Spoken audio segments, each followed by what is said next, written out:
Hello, and welcome to the Hamumu Halloween Home Horror Hoedown. The podcast where we watch 31 horror movies throughout the hallowed month of October. Ranging from the critically acclaimed to film school projects gone gruesomely awry. And we take them all way too seriously. I'm your host, Mike Hummel.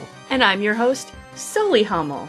Now warning, we use a ghoulish number of spoilers, so watch the movies first. Second warning, we don't know anything about anything, so don't take us seriously while we take these movies seriously.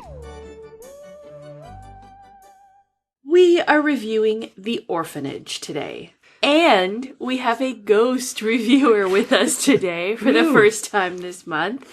My cousin Amy has joined us. Hello. Welcome. This is a movie about an orphanage, interestingly enough. However, it's not the usual orphanage story. It's a woman moving into, as a house, the orphanage she grew up in. So she's going to go live there like a normal person now. And she brings her son, who has invisible friends. And her son, of course, as always happens, meets a new invisible friend at the perfectly safe house. Yes, which is very closely positioned to the perfectly safe beach with the perfectly safe cave that is only accessible during low tide. Yeah. Which obviously safe. Makes it very, very safe. Yes. So there's definitely a mystery to this orphanage that is hinted at the very, very beginning. There's a prologue where we see this woman as a young girl living there. And it's ominous and, you know, there's like weirdness to it, but you don't really know why it's weird. And then you don't actually find out about the mystery of the house until at least halfway through the movie, right? Yeah, like you're very focused on this woman as an adult and her relationship with her adopted child who has tested HIV positive. I don't know, it took me a long time to realize that the mom in the story was the same little girl from the start. They don't make that obvious. They both had red hair. That's what happens in all the movies. Like that's all. When you see a child with red hair in a prologue like that, and then you see a woman with red hair later, you're like, oh, obviously this is the same person. Doesn't matter if they don't look anything alike. Except for the red hair. Red hair and, like, green eyes seem to be two things where everyone likes to use them as indicators of somebody special in a story. Well, somebody was special in this movie. They didn't focus on this at all, but the blind orphan girl actually didn't have eyes. She had two glass eyes, and that was a story in the behind the scenes, was that the director was like, oh, your eyes are so pretty. And she's like, I picked them out myself. It's a little disturbing. But you could see how shiny her eyes were in the movie. I was like, oh, that's her. Huh. Yeah, and they didn't, when I think about it, they didn't track together for sure. Which then makes me make a connection to all the Columbo I've been watching. And Peter Falk had a glass eye. And you know, sometimes it's not so obvious. And then other times I'm like a little distracted from the story by how much his eyes aren't tracking together. Yeah. The large floaty things in the opening scene were really disturbing to me. That's right. And then like they showed him again later and I was like, are those feathers? What's in the air? Right. Speaking of leaf mold season. Right. Whew, that would have been some intense leaf mold. Yeah, that is a very good question. And they didn't look like feathers. For a second I sort of thought maybe it was like soap bubbles somehow, like it seemed kind of white and fluffy to me. Yeah. But like, well, I was thinking, you know, like how if you have like, you get like frothy soap, like dish in the dish and like bits of it go flying around, like maybe that, but it didn't really seem like that either. No. I think it was just idyllic childhood memories. Floating around. Yes. No wonder childhood is so traumatic. Yes, I think it was supposed to be representative rather than real, but it was also very real. Oh yeah, there was something there. Yes. I have a comment about the opening scene. 1, 2, 3, knock on the wall. Yes. Everyone's favorite childhood game, right?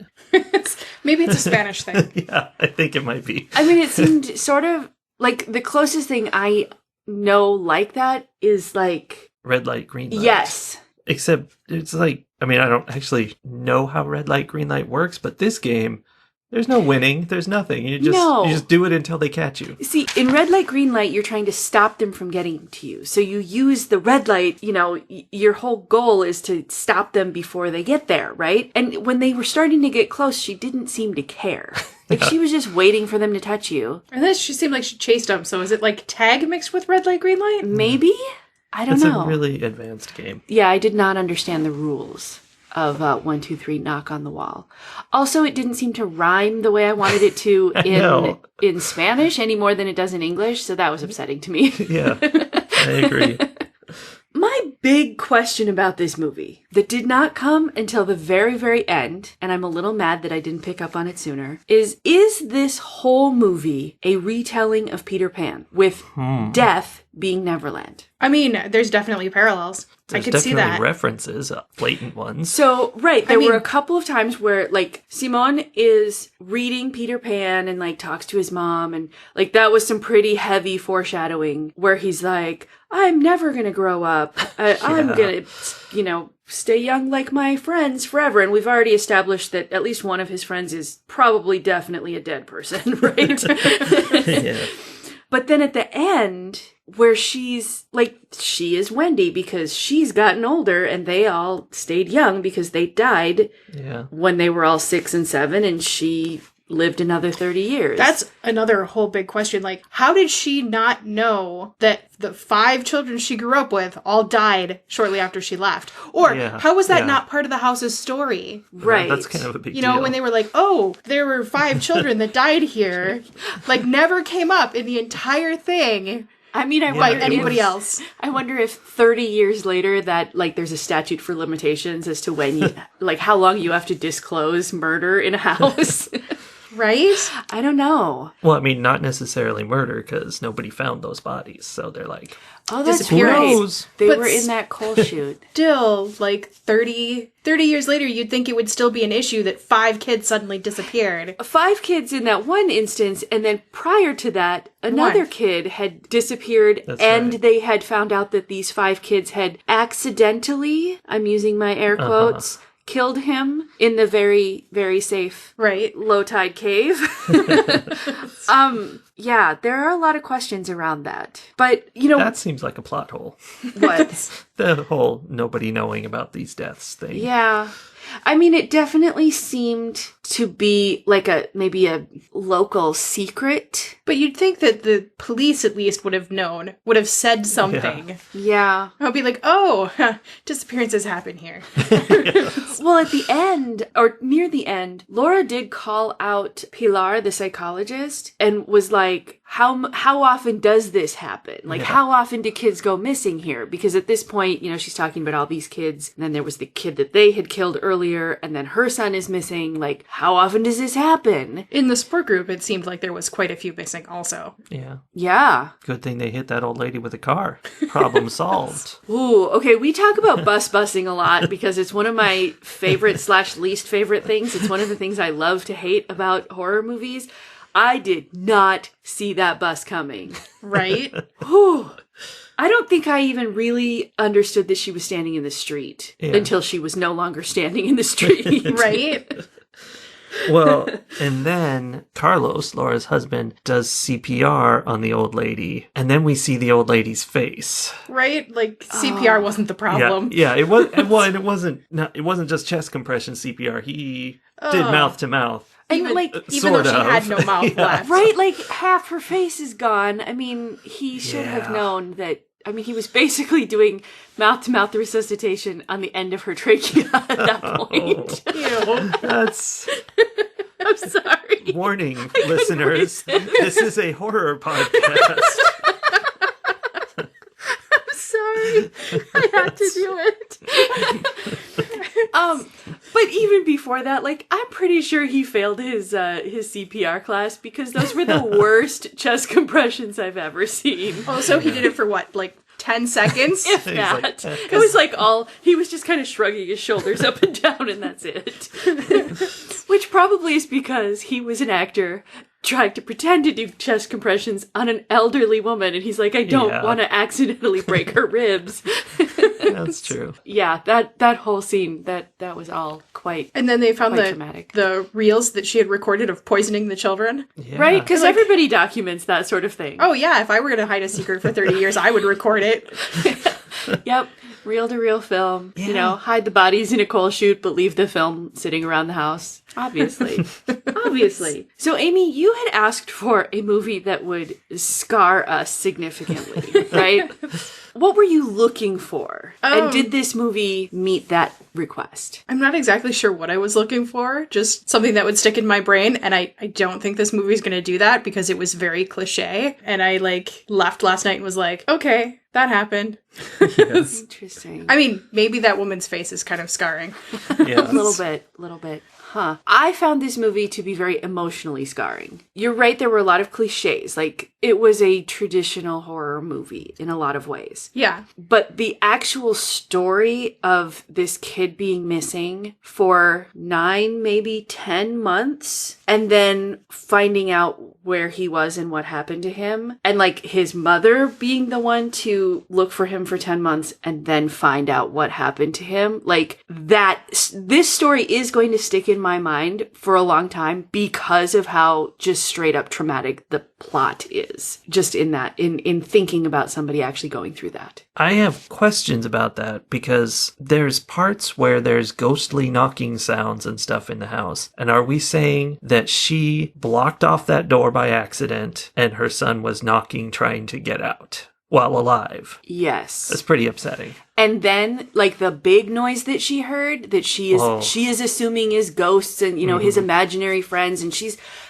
spending all of this time. I mean, initially she looks for him, obviously. She thinks he's maybe in the very, very safe low tide cave. But then she transitions to this idea that ghosts took him and won't give him back. Yeah. And so she hears that huge crash, and that's him falling off of this, through the railing of the stairs, and essentially she heard him die. Yeah. And then continued to spend months looking for him. And she's the one who blocked him in there. And I noticed that in the beginning when she was first looking for him, and I made a note. I'm like, ooh, she was in that under the stairs closet on the first day when she was looking for him. Right. And she slammed the thing. I was like, oh, that's Thomas's little house. Yeah. Right then, instantly. Moving things around. Yeah. And I did not make that connection. Oh, I knew the instant that she pushed the things up there. I knew that they were something, and I'm like, are those clues in the sense that the ghost? I was with her on the whole ghosts exist and they took her son thing. I was like, are those going to be clues in terms of where she has to look next? I thought it was going to be a series of scavenger hunt kind of thing. And which they did pull back in. Right, which I liked. But because they had that, they distracted me just enough there so that I wasn't, I don't think I realized there was a door there, first of all. Well, it was hidden. Sure. So I didn't realize that there was anything to be blocked in there. And I got distracted enough that then when she finally figured it all out. I guess that's why it was less traumatic for me, because I already knew he was trapped in there for trapped the whole in where? movie. How did you know he was trapped where? He was trapped in Thomas's house. I was like, the moment he was trying to show her where Thomas's house was and she refused, I'm like, that's where they're going to find him. Yeah. So where did you think Thomas's house was? But then they skipped 6 months and I was like, oh crap, maybe I'm wrong. But what did you think Thomas's house was? I figured that closet. I don't know. There must have. The moment it hit the wall or whatever, and she was up against the wall. I'm like, there has to be something there. Okay. And I feel like maybe I even took notes about that. I'm like, oh, okay, yeah, yeah. What were you saying? Oh, I was thinking maybe he should have tried yelling at some point. Right. Use your human alive boy words, maybe. Right. Yeah. Don't just bang on the wall. Yeah, that's an upsetting way to die. I mean, yes, very upsetting way to die. And I am not a mother, but when I place myself in a position where I think about, she clearly loved her son. She loved kids. She wanted to be she was the kind of person who was these kids who other people don't have patience for or don't want to take care of or are afraid of or whatever, bring them to me, I will take care of them. Although she clearly was not okay to be a mother to begin with, because she slapped her son over, knocking over a thing, and she's like, oh, I want to house 5 or 6 special needs kids, and I'm like, no, you don't. You and your husband don't seem like you're ready to raise kids at all. See, and that seemed out of place to me. When that happened, I was like, oh, that doesn't fit her character. The rest of her character didn't seem like that person. I don't know. The whole time I felt like she, was the type of mother that was like, I like the idea of being a mother, but the reality of it isn't for me. Maybe. Interesting. Her husband, too, particularly with his getting up in the middle of the night, oh, I'll get it, it's my turn, and then falling right back asleep.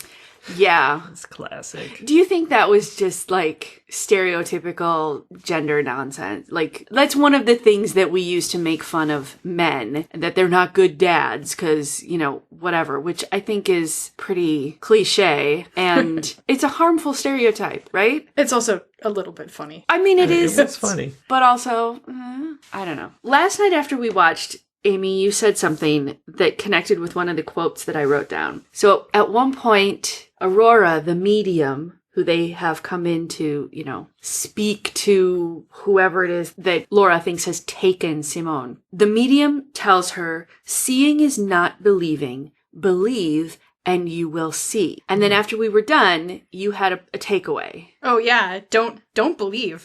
Don't ever believe. In all of these movies, it's exactly that. You don't see it until you believe in it. Yes.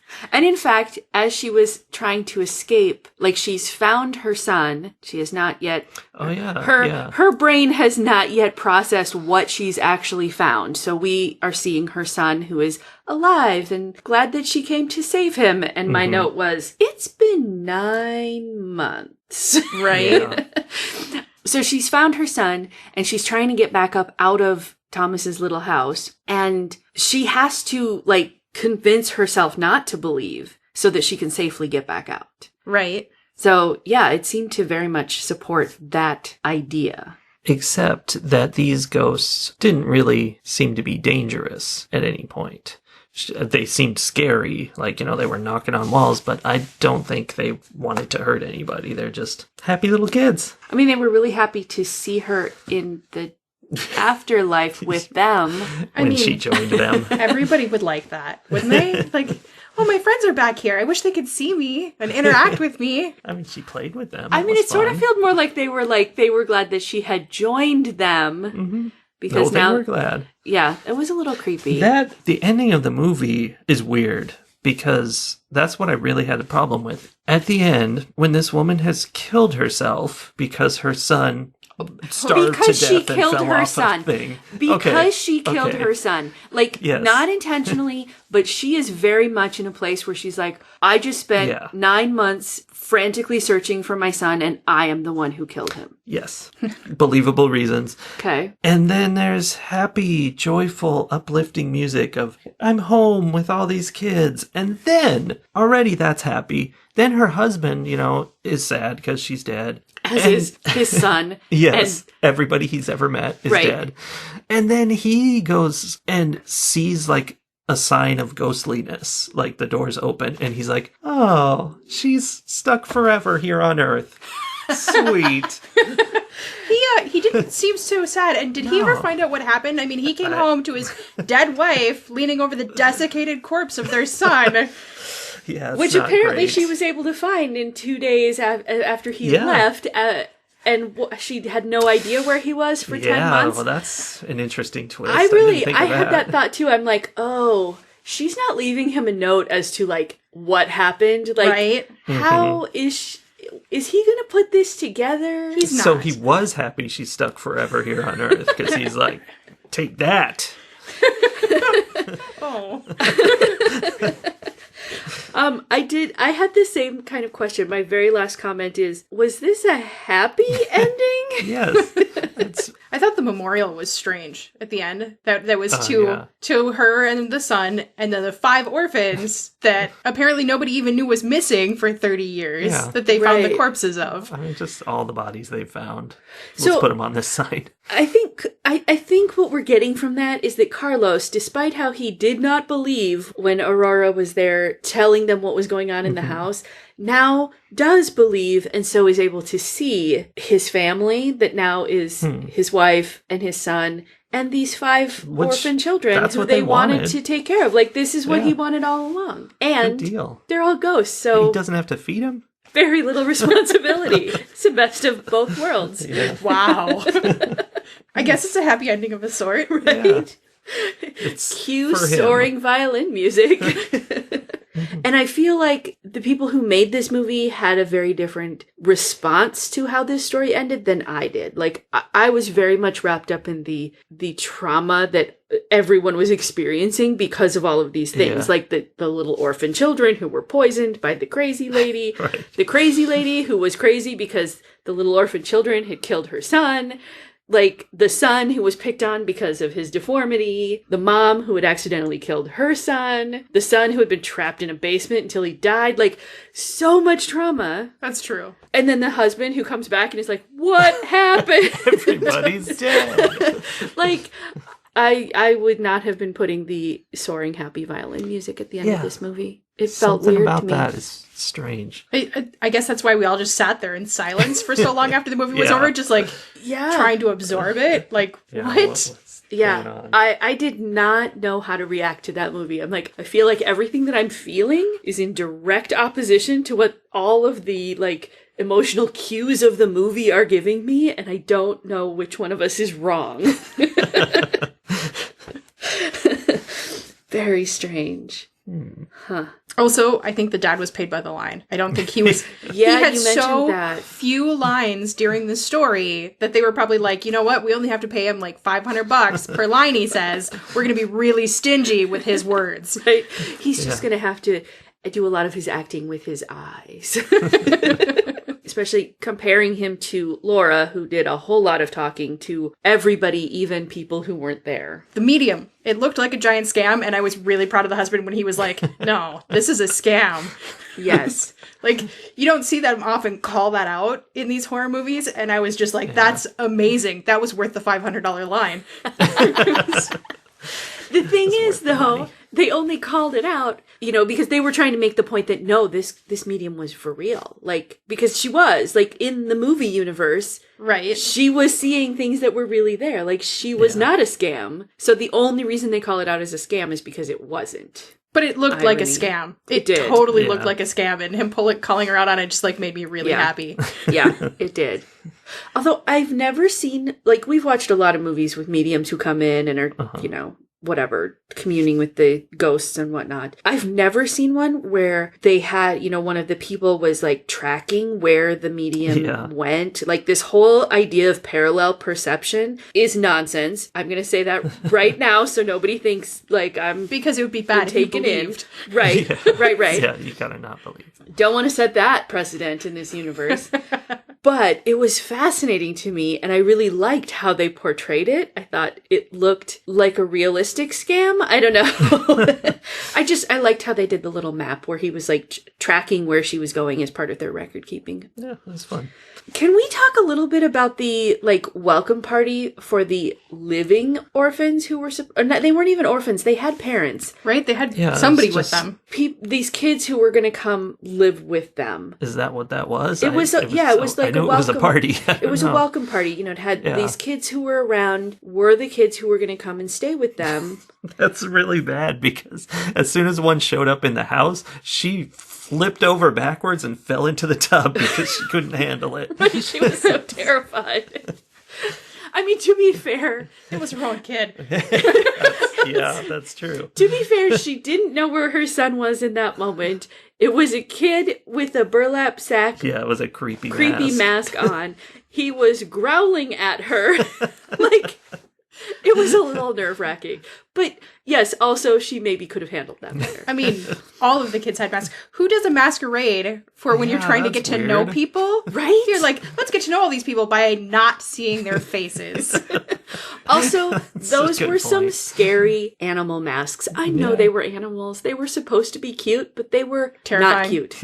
Yeah, they were terrifying. In fact, I'm pretty sure that most of the children who were invited to that party would have been terrified by those masks. Probably, yeah. I wonder how much time they had to spend with the actors and actresses who were playing those kids to be like, no, it's okay. It's just a mask. I know it's kind of creepy looking. It's because it's a scary movie, but it's not going to hurt you. Like, it was creepy. We talked a little bit about the music at the end. This is one of the only movies where I've also noticed some use of sound in particular ways. Like, usually I tend to notice the visual stuff more. I'm like, oh, they're using the color red to represent this. And, so it keeps popping up in connection with certain emotions or certain characters or whatever. But in this one, there was a point where the father was playing the piano and he had a metronome going. And so the metronome was ticking. And then it transitioned into her in bed at night listening to the tick of her clock next, the alarm clock next to her bed. It was an interesting tie from like the husband. So the son was already missing at that point. So it was like the piano scene was the dad sort of like occupying his time. And, then we had the tick tick of the metronome and then the mother and how her time was ticking by. Like, I just thought that was a very interesting way to show time passing, and it struck an emotional chord for me. On the visual cues, they used those little dolls everywhere that the ghost showed up. Mm-hmm. And then, like, when the old lady was hit, there was one of those dolls underneath the van. Yeah. Yes. And then she finds all the dolls underneath a hidden thing in one of the rooms. It's like, it was like a bench seat. Yeah. With the names, and they had the names carved on... Special dolls storage. I guess. Okay, so that makes me wonder. I sort of was thinking that Simone had set up this whole thing, like that she was finally, 9 months later, following Simone's clues to find him. That. Right? Okay. Like, that's what I was thinking. But then, did he set that up? Or was that something that the little ghost kids set up? I mean, it wasn't until after she asked to find him that she found the clues. But that rose had clearly been in that photo album for a while. It was dried out, and I don't know. I was trying to decide if Simone had set it up or if I think that he set it up. She didn't see it, and when she asked that she's like, "Fine, I'll play with you, but you have to show me where he is." They were like, "Here." Like, he left you all the necessary clues. Although, didn't the ghosts set up the first game? Although the doctor didn't say so, but... What do you mean the ghosts set up the first game? The first scavenger hunt, Simone claims the ghosts set that up for them. Oh, see, I think Simone set that up. But that's what the doctor thinks. You need to believe. Or not. No, thank you. No, thank you very much. I don't know how many orphan children were killed in this house. I don't need them becoming real. Yeah, we don't need that. I don't know. I guess it could go either way. Well, that's the whole thing. It feels like it could be this whole thing is in her head from beginning to end. I mean, obviously real things happened, but it's all, her figuring out finally where her son is and snapping. Yeah. But I don't think that's likely. Well, honestly, I think that's what I like about it is that it could go either way. Like, they don't say at the end, like, it's definitely this, or definitely the ghosts were doing it and they were real, or definitely Simone did it and the ghost didn't exist at all. Like, you could easily go either way, and I like that kind of Schrodinger's cat type story where, you can kind of sit with it in both iterations at the same time. I thought they did a really good job of the foreshadowing. Like, there were just clue after clue after clue after clue of foreshadowing of what was going to happen. Yeah. Mm-hmm. Was it too much? I mean, it sort of feels like when you talk about it being cliche, I feel like sometimes cliche comes from there's too much information that's given, you figured it out too soon, and then everything feels cliche. Where if you didn't, then it feels like clues. Makes sense. So do you feel like it was too much foreshadowing, or it was the right amount? I mean, it was pretty heavy-handed on it. Mm-hmm. But at the same point, you would need a certain amount of foreshadowing to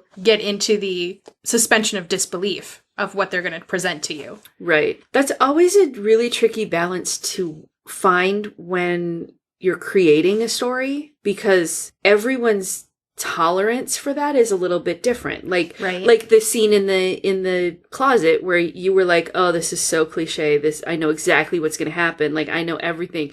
I had none of that. So when it happened at the end, I was like, oh, it was super traumatic for you. Yeah. Whereas I watched the way through being traumatized the entire time. Like, the moment they did that 6-month skip, I was like, oh,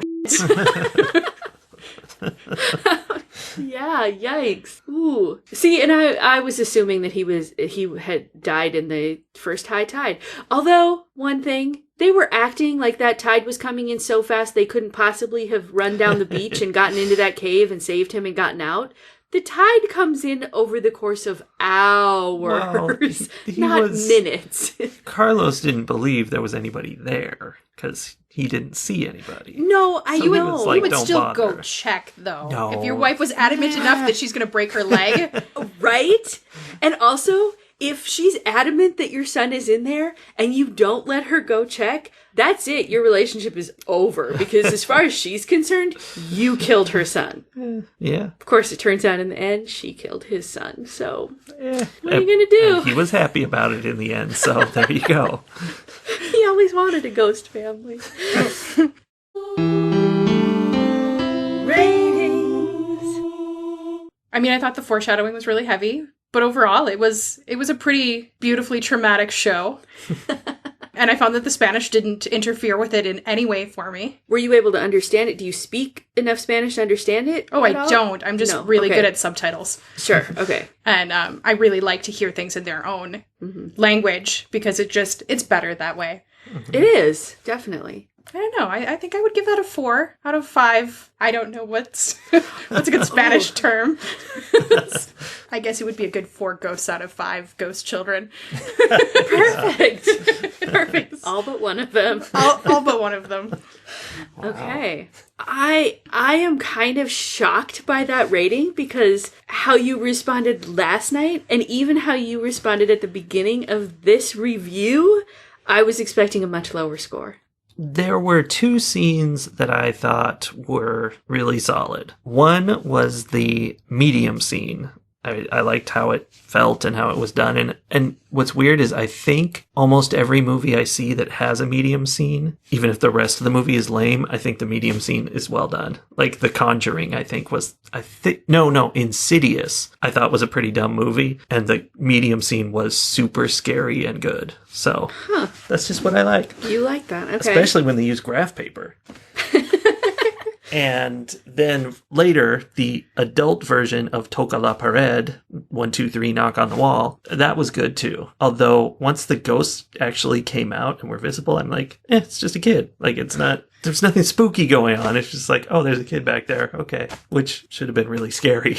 I mean, to be honest with you, turning my back and suddenly having a pack of like 6-year-olds coming at me while I'm not watching, that's one of my worst nightmares. Yeah, I understand. Mine too. Especially if they're ghost children that stole your son. Right? Yeah. So those were good. But overall, we've talked about a lot of plot holes and weirdness and tone and stuff that bring it down. It was like well done visually and stuff, but not in the story. The story was problematic for me. Although I did like the big twist around of how she killed her son. That was fun. You like that, huh? It was less fun for her, but it was fun for me. So I will give this one 3.5 ghost children out of 5. That's sick, Mikey. That's sick.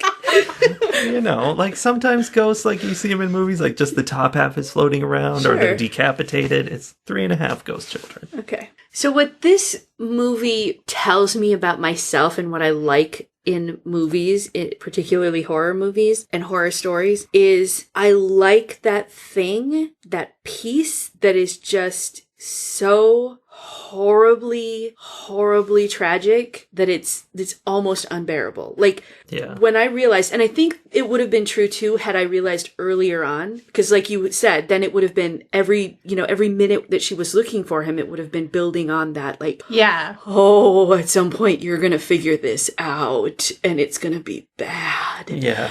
That feeling is something that I like in horror stories, that I crave in horror stories, that like, it's that gut punch. And it's something that I'm always looking for when I'm writing my stories, is like, how do you get the thing that like stabs someone right in their emotions? And that did it for me. And so because of that, I totally agree about all these plot holes, and there was weirdness, and like there are things that didn't work or that I didn't like. And yet I'm like, oh yeah, whatever. That doesn't matter. Like I keep, oh yeah, that's true, but whatever. It doesn't matter. Because it had that one thing that just was like, oh, so good. It's so good. Had the proper emotional trauma. Yes.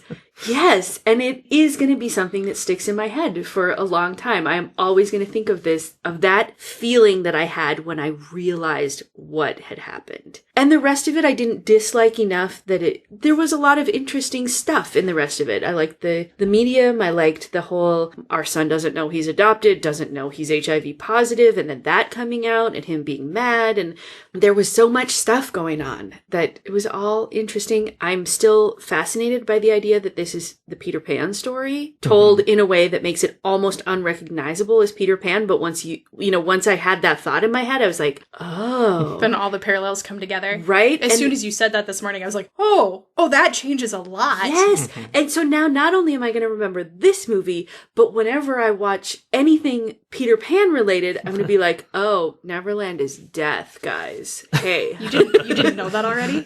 I mean, no, I didn't know that already. You sound so sad. That would make this significantly more of a gut punch. I've known that since I was a kid. Really? Yeah. I always thought it was a super dark story, and I didn't understand why people loved it so much. No, not ever once in my... And I like the Peter Pan story. Hook was one of my favorite movies as a kid. I love Never Hook. once did I put together that they stay young forever because they're dead, and that, no. Of course, never also, once. in the original story, the pirates are the children that survive Peter Pan trying to kill them as they age. That's why all the pirates hate him so much. That makes a lot of sense. See, and maybe I've only ever heard retellings of it that, I don't know. The original one is a lot darker. I mean, as is most old stories. That is true with Always most that old way. stories, most fairy tale kinds of things. Yeah. So I guess I was today years old when I finally figured out what Peter Pan was all about. So this movie was scarring for you. This is a big movie for me. Okay, so all of that being said, it did have some flaws. I can't give it a 5, so I am going to give it 4 ghost children who will never, ever grow up out of 5. Oh. And now I'm going to go cry under my bed. I'm sorry. Peace out.